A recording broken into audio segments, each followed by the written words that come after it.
Thank you, Josh, and I want to thank Brian. He is the reason I'm here, I think, for making the connections.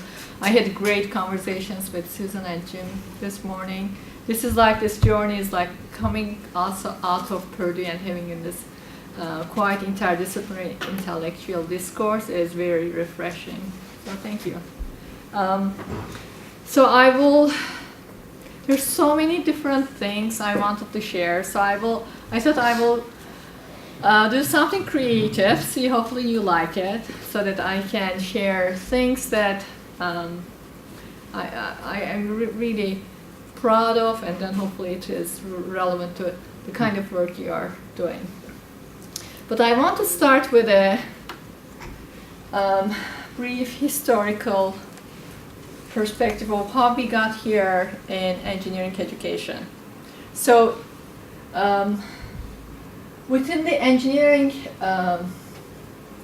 discipline, the arena, the key sort of the seeds of this movement towards having a more spelled out place for engineering in K-12 education. It started with the National Academy of Engineering had a series of reports.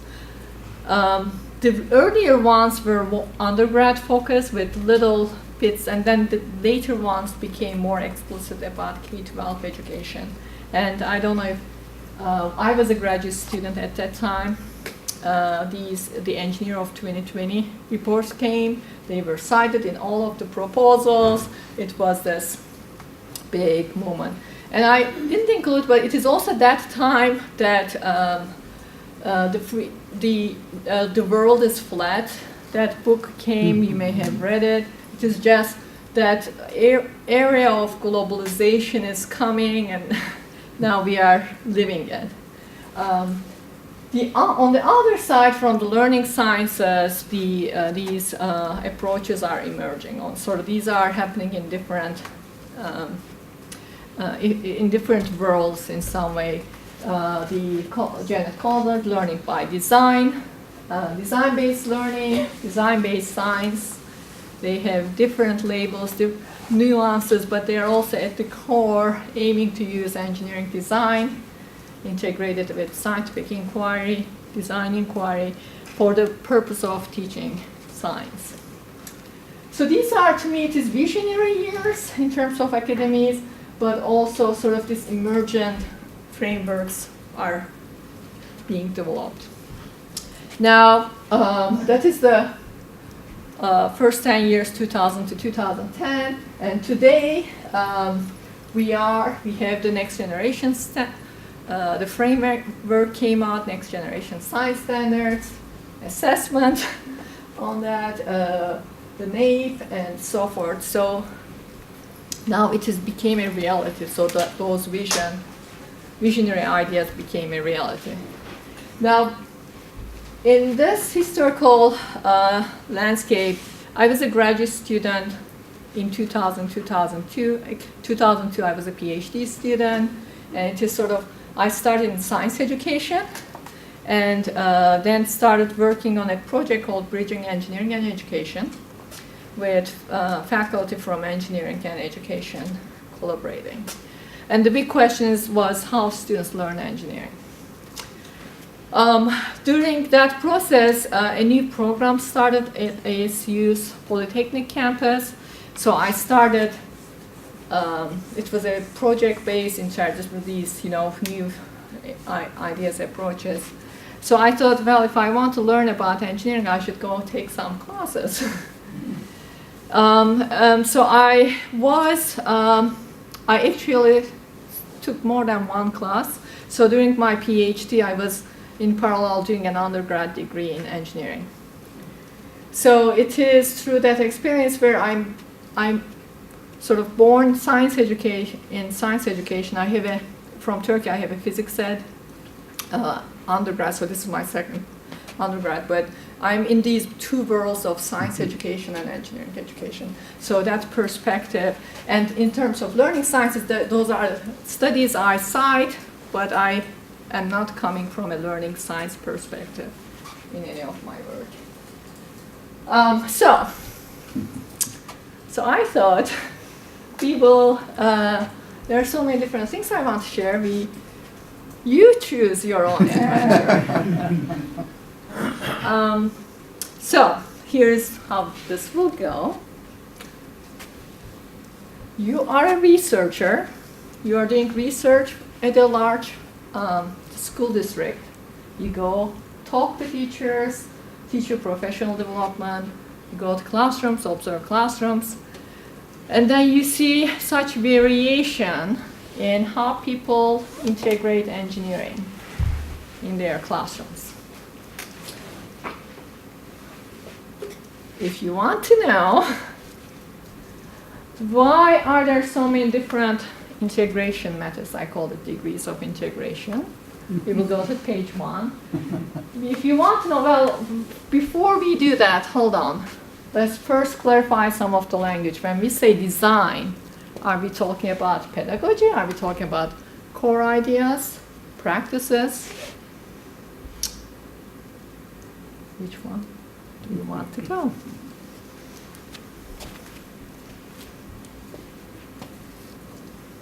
Two.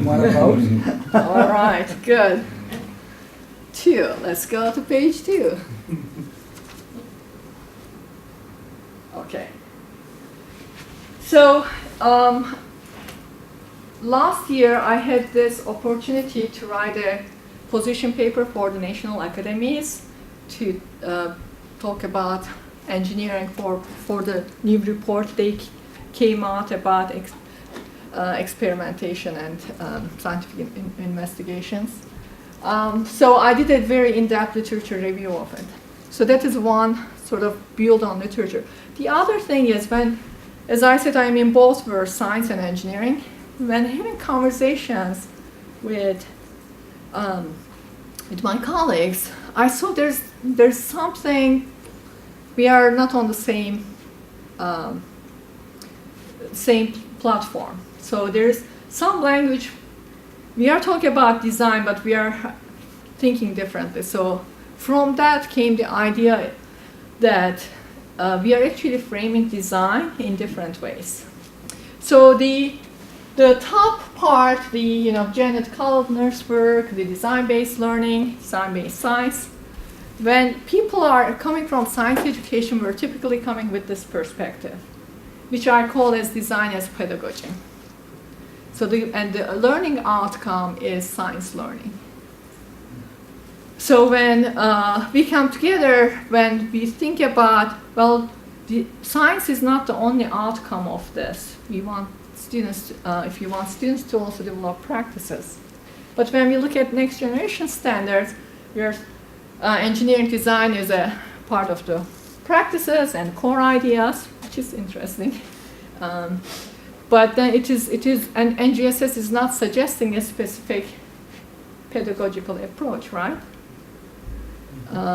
So there was that. So I want to clarify it the way I'm looking at it from engineering education background. And this is a model framework that is coming from researchers who define engineering, the nature of engineering. And we adopted that framework and created this representation where engineering design is at the center. But if you are looking at it, so this is from this pedagogy of science learning, it is actually you are looking at one aspect of the practice of engineering. So the way I look at design is I'm looking at it as a core idea, as a core practice, while also acknowledging that those pedagogical methods that we know are probably the sort of well aligned with this. But in terms of language, as we write research, as we read research, we need to be clear on the category we are putting these into. Okay, that was, so next step, hopefully this will go back to the other ones. Let's see, so now that we clarified, the language, there are differences in the language, So what does this mean in terms of student learning? Or when we are talking about student learning, when is that learning happening? How is it happening? 1 or 2? Was this 3 or 3 or 4? 3 or 4?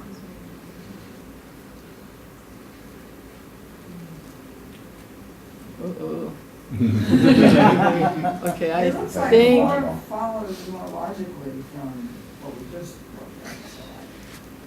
So how is student learning happening?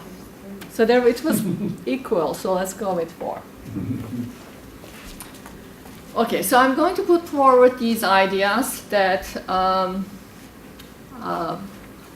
looking forward to your insights from learning sciences.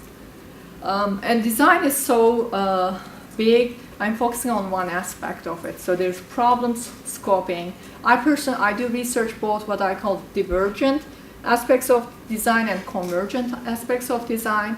Divergent aspects is that idea generation, and divergent is more decision-making process. So in this one, I'm more focusing on the later processes of decision-making. We did with Concord Consortium, we have an NSF-funded project where students design with the CAD software. And then in that tool, the students are able to write reflection. So as they design, the teacher prompts them and they write their reasoning.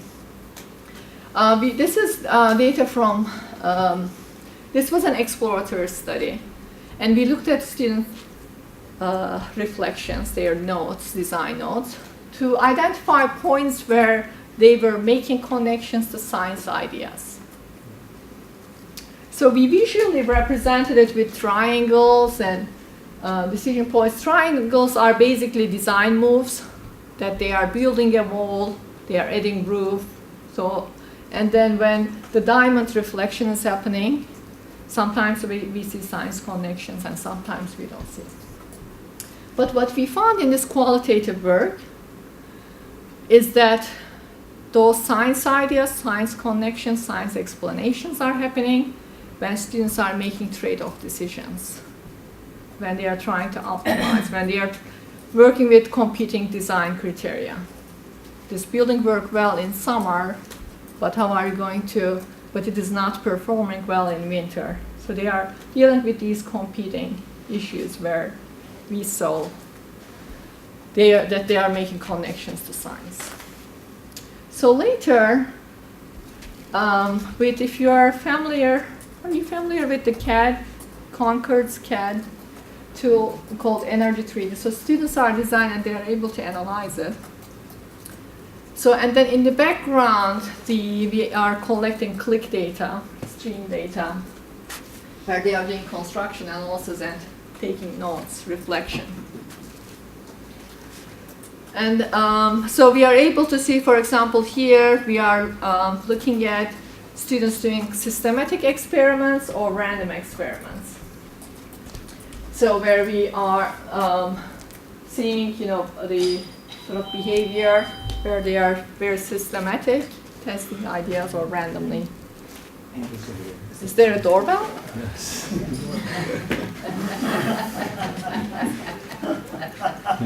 It's the doorbell.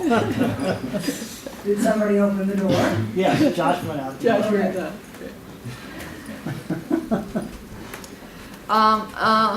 I'm sorry, I'm not going too much into details, but this is our GRSD paper where the first one was the qualitative research in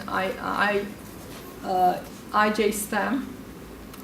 And this one was a quantitative study where the learning games, and in this learning game we are looking at engineering science concepts, and I will give examples later, is that when students are doing construction analysis reflection, that is when learning happening. And to me it is that trade-off idea is basically you have this design, but that you constructed, you analyze with that data, you are making improvements, modifications, trade-off decisions. So that decision-making process around that artifact or solution they generated, there's data around it, and they are reflecting on the performance and improve it. Can I ask a question on, Sure. on how that plays out? So, could you go back to the triangles are the moves that they're making in their process, and the diamond is the reflection at the end. You're saying that that's where the reflection is where they're really consolidating their learning of the. But it's in the trade-off decisions that the concepts are introduced, right? So it's a sort of a longer cycle of introduce it here and then reflect on it down there. Is that right? No, it is actually, this is naturally happening. They are designing, and during designing they are taking notes. So it is all very sort of continuous. The issue, the challenge with reflection is the reason I know that they are making these decisions when they are making trade-off, these explanations when they are making trade-off decisions, is because I have the reflections. So because I read the reflections. So this is qualitative, the main data source is reflection. So it's sort of as a default, reflection is there, and that's the reason I know. There might be students who didn't write, but maybe they did it, but I wouldn't know. So that is one. But in the quantitative study, we found reflection because that was based on sort of this click data and how much reflection they entered, and that emerged from there too. Question. Can you talk a little bit about the context in which students were doing this? So were they in an engineering course, or were they in another course and this was sort of a drop-in activity that they did? How was it sort of integrated with what else they were learning? So we had a range of classrooms. Okay. This one was in Boston area, so they Concord actually collected this data. This was in part of the design class. And in what we also have in science, in middle school we had other science teachers did it. In high school in Hammond, Indiana, we had a chemistry teacher did it. And of course the sort of what the teacher is doing changes, but this software is very, of course the teacher has to scaffold it, but it is actually also happening through the software as they are designing, because if they can analyze it, the software is basically leading the way for them.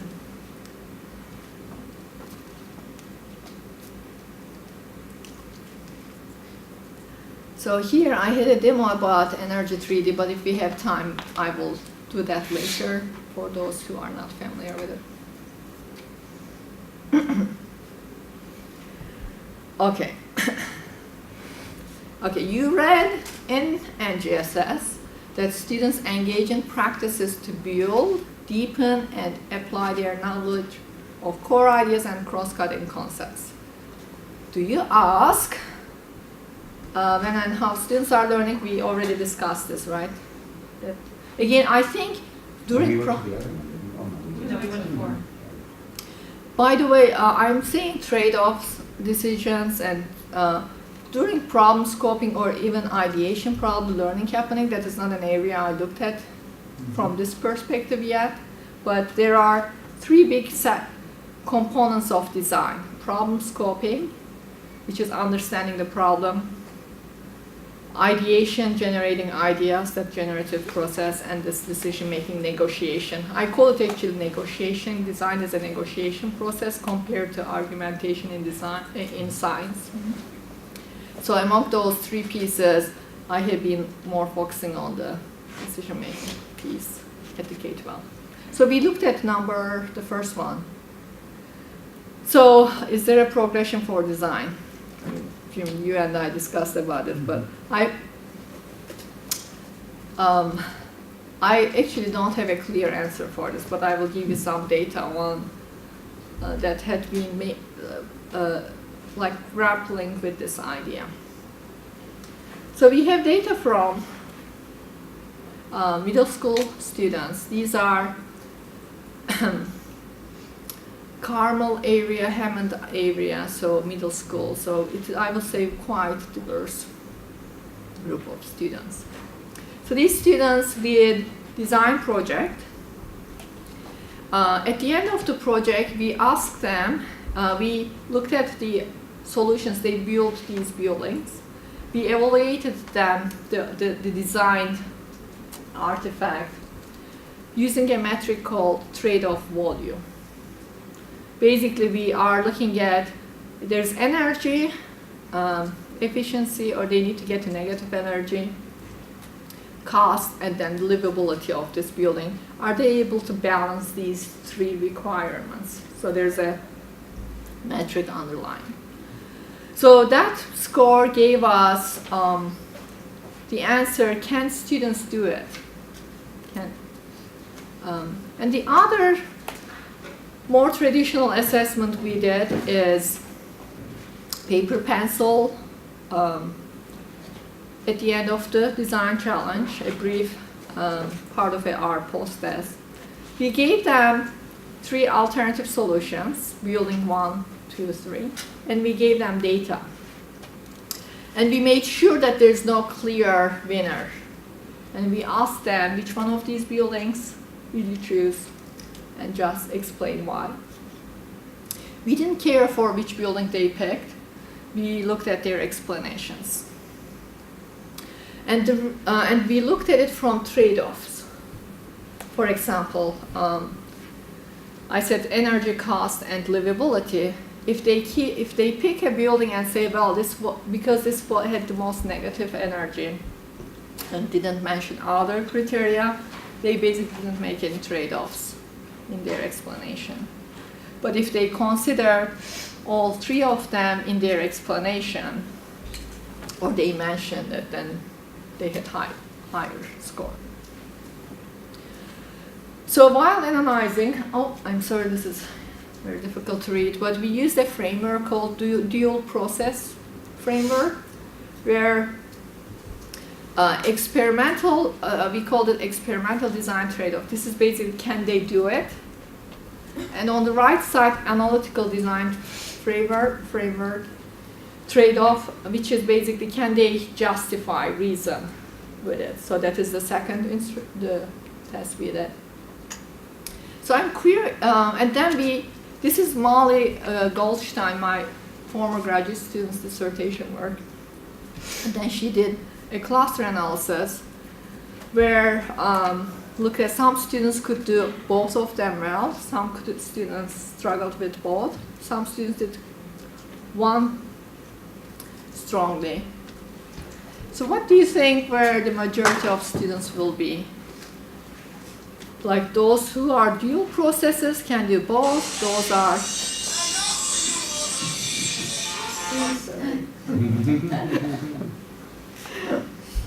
those are experimental, basically they can do it, and then those who can reason with it, but they are not able to produce a solution. Where do you think the majority of students will be? More of them can do the experiential one. More experiential one. And that is what the framework also says, that people are more experiential. And these are middle school students again? Yeah, these are middle school students. And what we are looking at this trade-off, or basically the human, technical, economic, can they balance it or can they bring it into their reasoning or into their design solutions. So this is this is the experiential dominant group. They can do it, but they didn't reason strongly. So 161 of them. And the reasoning group, analytical dominant, 30% of them are there. What was quite exciting is that a good number of them are high processing too. So they are able to do both. So that is one set of data where I was thinking, by the way, and we didn't do it with this data, if we ask these students what a trade-off is, they wouldn't be able to tell us. They are able to do it, and we have some data from, but they won't be able to articulate it. So there's sort of the language. So And then the third piece is the engineering science assessment. We need to look at that in relationship to this. I'm curious where will they be in this sort of mapping. So we have the reasoning, the doing, can they do it? Can they reason with it given data? Can they understand the underlying science concepts, that is the engineering science? And can they define these terms? Do they know what they are? And with these insights, I don't have an answer for the progression, but my mental visualization of this is, typically tradition I think about with science core ideas, progressions as like steps, you go up the stairs. This one, I feel like it is like a Jenga, or the opposite of Jenga, where students have built pieces, and then sort of we need to fill in, and each student is different. So their structure is different. Some of them are weak, so we are not pulling them out like Jenga, but we are trying to build in their Jenga tower. So that is kind of how I am imagining. That is how I'm modeling this progression idea in my mind. Can I ask one more clarifying question? Sure. Could you explain what, like that high dual process with both the experiential and the analytical, what does that mean? What does that look like? I'm not sure I have a clear picture of it in my mind. So those students, they went through a 2-week project, design project with Energy 3D. They had a solution, they submitted it, and we evaluated how strong that solution was in meeting these 3 criteria, balancing them. So their solutions were strong. But also when we asked, so apart from their project, we gave them data, and here are 3 buildings, and asked them to reason, and they were able to reason. And that's the analytical side. Mm-hmm. They can explain the reasons why. We didn't just figure it out, but we have an explanation for it. But the explanation is not for their own design, it is creative. Okay. But again, so 50% of these students were able to actually do the design in an effective way that in some ways instantiated, looks like they're using trade-offs. Mm-hmm. But it sounds like for those it's implicit in what they did, but not their ability to then look at a set of alternative solutions and distinguish among them in terms of which are the better solutions. Correct. Whereas the other ones are able to do it analytically, but not actually do it in design. Exactly. Do you think that their responses at all, they were written responses, right, for the analytical portion? Correct. Do you think that having it be written, would the results have been different had they been able to explain just by speaking it, do you think, or? It could be. We actually, at the beginning of this project, we tried to do interviews first. I think the trade-off would have been the sample size, still getting there. But they didn't have to write that much, actually, because we are looking at trade-offs. If they are bringing, the cost issue or the livability issues. So for this one, I think this capture, I need to check it, but I think it's fairly captured. One thing I want to mention, though, in this piece, the thing can they do? I don't want this to lead into the misconception that you should be relying solely on the performance of their solutions. Two things. One, this is in a CAD platform where if we could see these, that is sort of as a researcher, that's the perfect place. But if they were doing physical prototypes, they are likely not to work, but the reasoning behind their design ideas could be very strong. And often, sometimes teacher will say, well, this student in their design, they may think because it is failing, or the students may feel because their prototype failed, they failed. In the other way, that because their prototype has certain features, let's say it has gears, doesn't mean they understand how gears work. And sometimes in undergraduate level, for example, if you are doing a capstone design project, the performance, and it is, if industry partners involved, that performance is really important.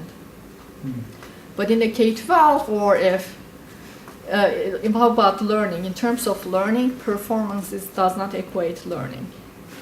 So that's why with this study, what I'm hoping informs in future research is that you need to look at these different dimensions of learning and reasoning, or and not just assume that these students got it because their solution works.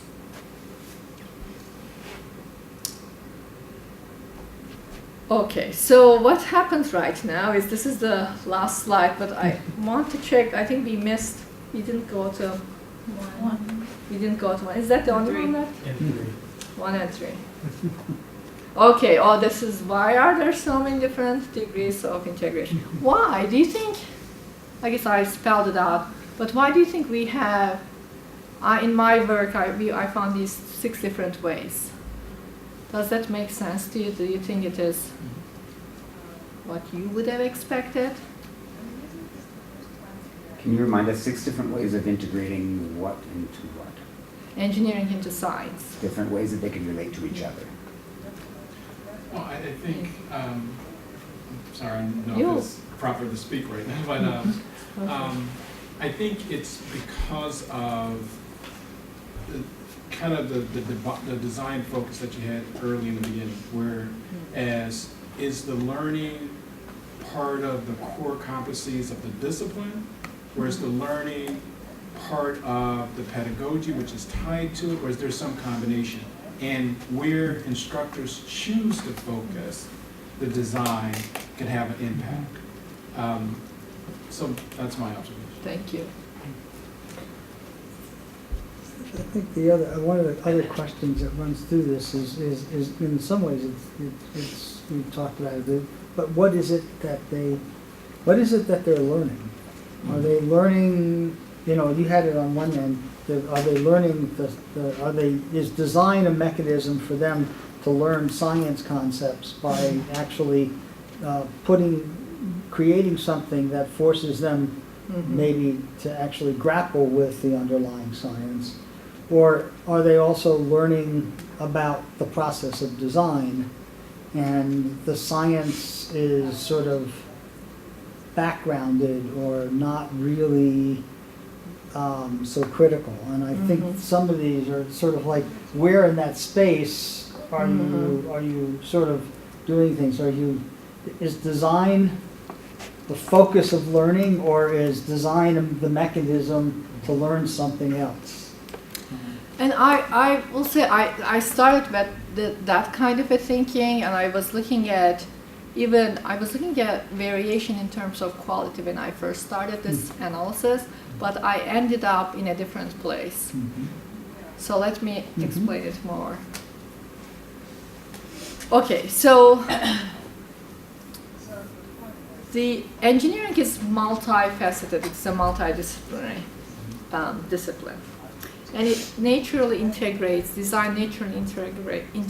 multiple disciplines. You saw this visual before, but it is inspired by Dixon and Penning, who talk about the nature of engineering. So as you can see, you see engineering design at the center. We have engineering science, engineering economics, engineering technology, industrial design. And then outside we have arts, humanities, science, math, social science, making, prototyping. We don't have any engineering students in the room, right? No. What? So we started with these earlier publications, but then we redrew it with labeling a little bit differently. Can you tell me what is screaming at you from this image? engineering design is represented. And what is, yeah?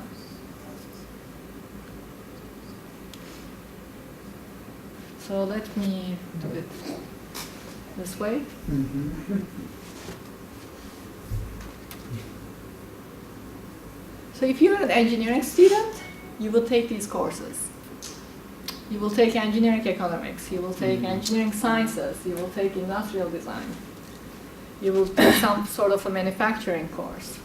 This sort of, it validates these nature of engineering, but the curriculum actually is around these aspects. So as an engineering student, you don't just take math and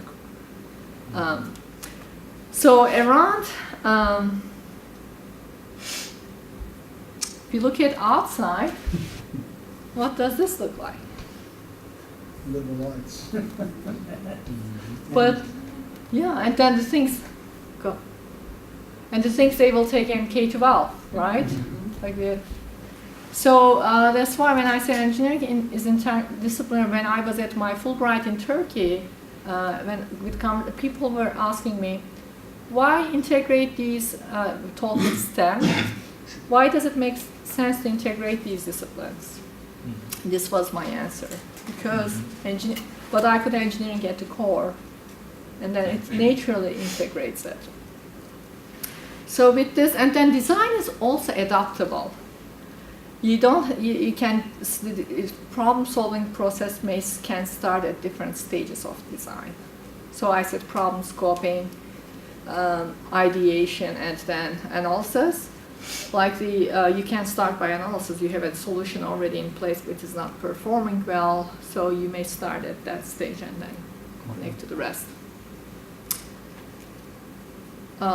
So the 6 degrees of integration came from a content analysis of all articles in 3 NSDA journals that focused on engineering. So we didn't focus on year, but it naturally focused on certain years. So instead of looking at specific curriculum or going in the classroom, I said people who write these curriculum, they tend to publish in NSDA journals, and of course it is beyond that. So let's look at what is out there. So we came with this flow chart. It is probably impossible to read. But we are still working on I should acknowledge my student Jenny Quintina that she had created this flow chart. We had been thinking about, so what questions do we ask as we are seeing, we saw this variation, and one metric, one evaluation, one rubric didn't apply because they were categorically, ontologically different. So the first question is, does the lesson involve engineering? And we first determined that, if not, we excluded it. Next, do students design and build the solution from scratch? For example, with optimization projects, they don't have to. They can start with a suboptimal solution. So that's the question we ask. Then we ask, is there an opportunity for students for problem scoping early on? We ask, does it improve an existing solution? Does it lead to immediate new ideas? Does it support decision making associated with competing criteria? Let me sort of try to, let me start with the most popular one, which is design build test. These are typical, you remember the egg drop activity from long I was going to before? ask about the egg drop. So that would be a design build test activity. And the difference between design build test and the contextualized one is with design build test, students are given the criteria constraints. Here are criteria constraints. Go. Here are and typically those, again, I'm not judging quality here. I'm categorizing, but typically there is materials available is part of their constraints too. Not sort of,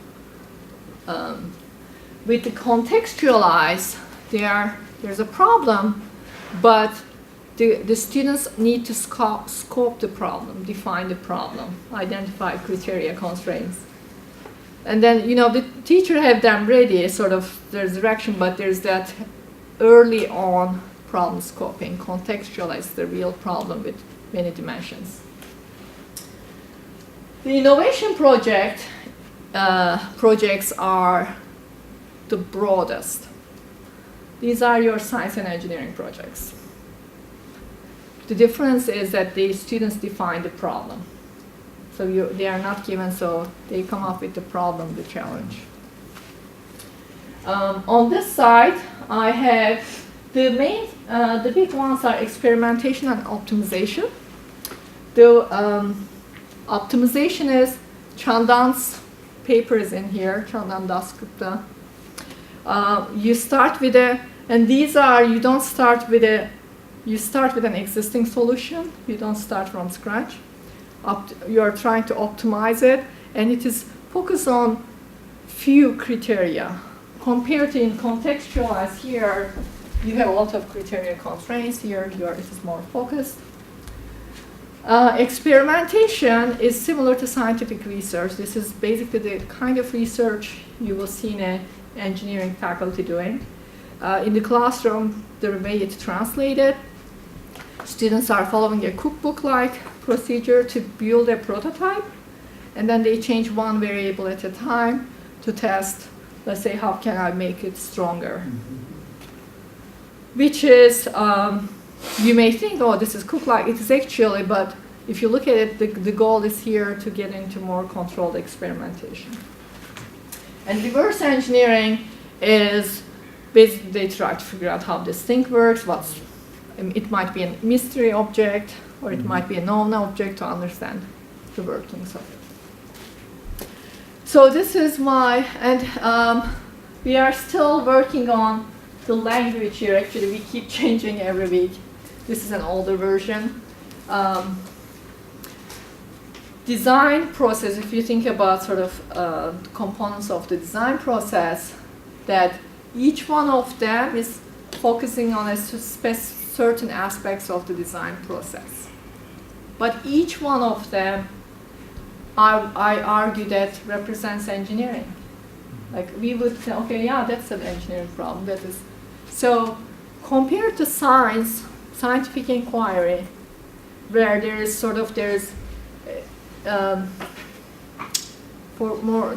convergence on what is the nature of science, in engineering we have 6 different ways we can go about doing that. And all are justifiable. That is Chandan's paper called The Plumber. Contextualize this, saving the pelicans. Students start by reading a newspaper where the farmers accidentally ruined the nesting colony, and then they are trying to rescue egg drop. It is actually an egg drop activity, but it is contextualized. Yeah. That is the difference between design, build, test. To give you an example, I shared it, was it with Josh? With Energy 3D, it doesn't mean, so with Energy 3D, I can do different versions of it. I can do an optimization project where here's an existing building, optimize it based on these. In one school in Carmel, a builder came, and 200 students listened to the problem we put forward. They took the school buses to the construction site. They looked at their lots, and then a couple weeks they worked in teams on their projects. And then we teachers picked the top ones, and the builders and us evaluated them. At the end, one top team came, and the builders sat down with those kids, and they took their ideas, put it into their CAD program. They ended up selling that house. So it was a real project. It is the contextualized as a super, and it was a collaboration between math and science teachers. They did different things in each class. With the same we did in Hammond and another Carmel school where I call it design, build, test. We gave the problem to them. They were more motivated with Purdue being involved, but it was a build. We told them, this is your criteria, this is your constraints, build it. but same tool, same sort of, but the magnitude is different. So, and then remember, this is the first circular visualization. I try to put these within that space. For example, innovation is, I put it between the technology and economics. So that is sort of the two main. I'm still working on this representation because it is optimization. I put it, again, it is not always cost, but cost is typically one of the main sort of competing criteria with whatever other criteria we have.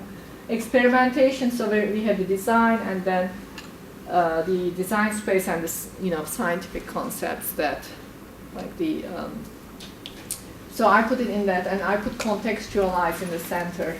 I call it engineering design. So there's actually one more thing. So this is sort of how I try to fit it, but it is also not as, I think I need to work a little bit more on it. Okay, so there's actually another do two. Okay, did we do two? Mm-hmm. What did this? We haven't. Okay, we didn't do three. Okay.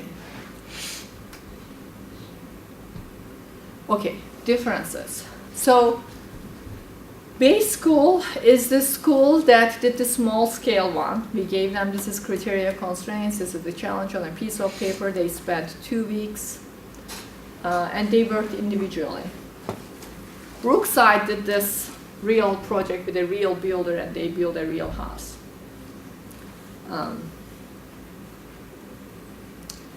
So we had lots of students and we did this engineering science assessment. So it is engineering science because so we have the multiple choice, but underneath we also have reasoning, explain your answer question. So that is how we evaluated how correct their answer was, or it was part of the scoring. So here it's asking where would you put a large window. We have questions like where would you put the solar panels on the roof. And this is, the red one is Bay School, which is the simple design build test. The blue one is the Brookside. So their pre-test scores were similar, but in the post-test, the Brookside scored higher. We also gave them another test that you are very familiar with, the trade-off one. Interestingly here, remember, Bayside students worked individually, Brookside, because it was a big project, they worked in teams. We looked at, so the x-axis 0 to 1, if it is 0 or 1, they didn't make any trade-offs or they brought one requirement, one criteria. If it is 2 to 3, they were making trade-offs. They brought 2 or 3 design criteria. So interestingly here, the base school students, they are making, their reasoning about trade-offs were higher than the Brookside, which is a contextualized big project. So that was another interesting thing where bigger, better, more real, there's trade-off in terms of time. We actually looked at over time, how much time, how many weeks, days they spent, and the student gains. Even the design build test, the simple ones, students gained learning. But even with trade-offs, they also were better aware of trade-off decisions. So we didn't do any interviews, but my guess is they were working individually, so they had to grapple with these ideas alone, because in the team they had different roles. And which was which again between Bay and Brookside? What was the difference? Bay is the, doesn't have a context, it is design build test. Brookside has this big house builder being involved. So that's why I have to be honest that I started with these research studies, this one and the 6 different integration, with the idea of looking at quality actually, but it is, and I was inspired by research in science inquiry that is looking at authenticity, for example, and that here we have a real authentic, very complex, very difficult to do project done, but there's still trade-offs, right? Students learn, okay, more. They probably learn more than science there, because they did, there are many things we didn't measure that the teachers are claiming and seeing. But it is so much, there's so much different learning happening. And what we capture, it is not that we cannot say this type of, this model works. So I'm hoping with this research that I'm able to guide us, so in 10, 20 years today, that we can do analysis, systematic reviews of literature, looking at different implementations, not just whether we did engineering or not, but that from learning sciences, for example, the different models probably have different learning outcomes. I have a little bit of data on 2 approaches here. It is not, doesn't mean one is worse than the other one, but they are learning different things with these models. I think we covered everything. Let's see. This is going to take us to the beginning. We covered everything, right? We've chosen every adventure. I know. We are still alive.